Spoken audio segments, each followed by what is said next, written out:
존경하는 국민 여러분, 박병석 국회의장님과 선배 동료 의원 여러분, 이탄희 의원입니다. 지금부터 이탄희, 류호정, 강민정, 용해인 의원 등 161명이 발의한 법관 임성근 탄핵 소추안에 대한 제안 설명을 드리겠습니다. 먼저 피소추자의 헌법 및 법률 위반 행위는 다음과 같습니다. 첫째, 피소추자는 사법행정권을 가진 형사수석부장판사의 지위를 이용하여 가토 다스야 산케이 신문 전 서울지국장 사건, 일명 세월호 7시간 재판에 위협하게 관여하였습니다. 피소추자는 판결 선고 전에 담당 재판장에게 판결을 유출할 것을 요구하고 이를 이메일로 전달받고 판결 내용을 비방 목적이 없을 뿐이지 박근혜 전 대통령에 대한 명예훼손이 인정된다라고 바꿀 것을 요구하였습니다. 나아가 피소추자는 담당 재판장에게 재판 도중에 법정에서 세월호 7시간 기사의 허위성을 선언하라고 부당하게 요구하고 선고 기일에 박근혜 정부의 선처 내용을 고지하고 피고인을 질책하도록 부당하게 지시하여 재판 절차 진행에 개입했습니다. 둘째, 피소추자는 쌍용차 집회 관련 변호사들에 대한 형사사건에서 이미 판결 원본에 의한 선고가 다 끝났음에도 불구하고 해당 판결문 원본 중 정치적으로 예민한 부분을 사후적으로 수정하도록 하고 유명 야구선수 원정 도박 사건에서 이미 공판 절차 회부라고 종국 보고까지 이루어졌음에도 다시 공판 절차 회부를 철회하고 벌금형을 발령하도록 유도함으로써 위 각 재판에 위법하게 관여하였습니다. 이것은 2020년 2월 14일 선고된 피소추자에 대한 1심 법원 판결을 통해 이미 인정된 사실관계이고 피소추자도 대부분 다투지 않고 있는 내용입니다. 해당 판결문에 법관의 독립을 침해한 헌법 위반 행위라고 6차례나 명기된 내용입니다. 형사재판으로는 해결이 될 수 없으니 헌법재판이 필요하다는 사실상의 요청입니다. 피소추자의 행위는 대법원 규칙인 전국법관대표회의 규칙 제6조 제1항에 따라 전국법관대표회의가 2018년 11월 19일 중대한 헌법 위반 행위로서 국회의 탄핵소추 대상이라고 선언한 재판 개입 행위이기도 합니다.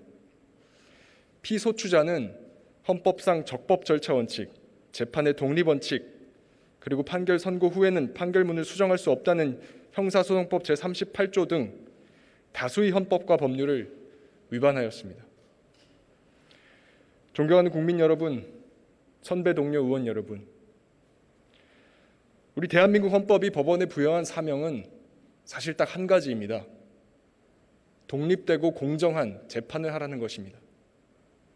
우리 헌법이 천명한 것은 사법부서의 독립이 아니라 사법권의 독립입니다. 사법권 독립, 즉 재판의 독립입니다. 재판의 독립은 재판받는 국민을 위한 것입니다. 우리 국민이라면 누구나 독립되고 공정한 재판을 받을 헌법상 권리가 있기 때문입니다.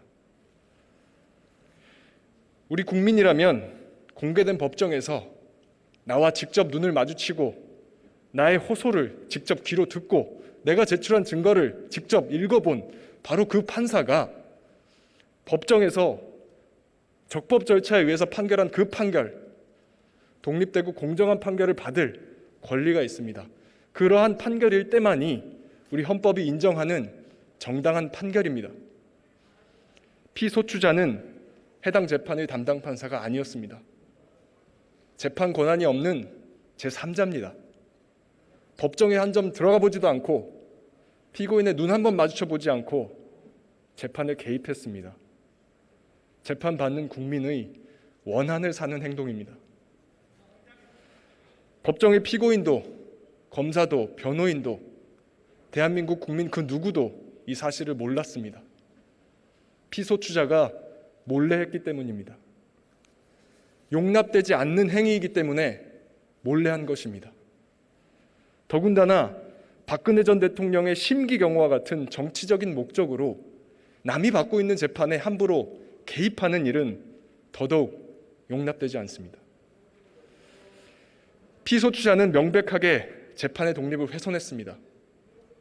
이러한 훼손 행위를 단죄하는 것이 재판 독립을 수호하는 일이고 독립된 재판을 받을 우리 국민의 권리를 보호하는 일입니다.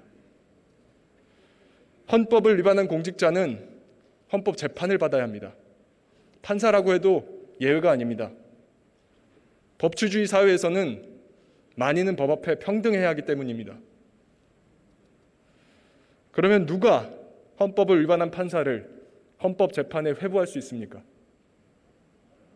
우리 대한민국 헌법은 그러한 권한과 의무를 바로 국민의 대표기관인 국회에 부여하였습니다.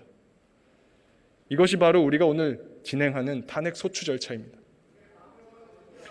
이번 탄핵소추의 핵심은 피소추자를 단죄하는 것을 넘어서 헌법 위반 행위, 그 행위 자체를 단죄하는 데 있습니다. 단죄되지 않은 행위는 반드시 반복됩니다.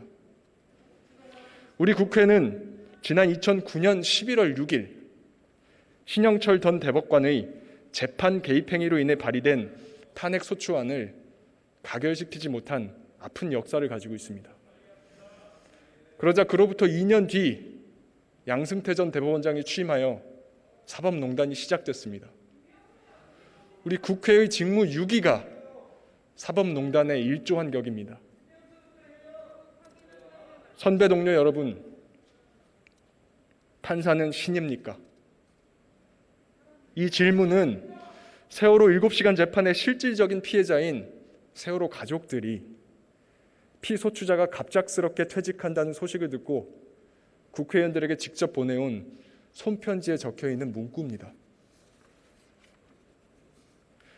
판사는 그동안 헌법을 위반해도 아무 처벌을 받지 않고 서민들은 상상할 수 없는 거액 수임료의 정관 특혜를 누리고 다시 좀 잊혀질만 하면 공직으로 복귀하는 우리의 뼈아픈 역사적 경험, 이것을 두고 한 말입니다. 이제 그 잘못된 악순환을 끊어내야 합니다. 고비 때마다 이런저런 정치적인 고려로 항상 미루고 말았던 국회의 헌법상 의무를 이번에는 제대로 이행합시다.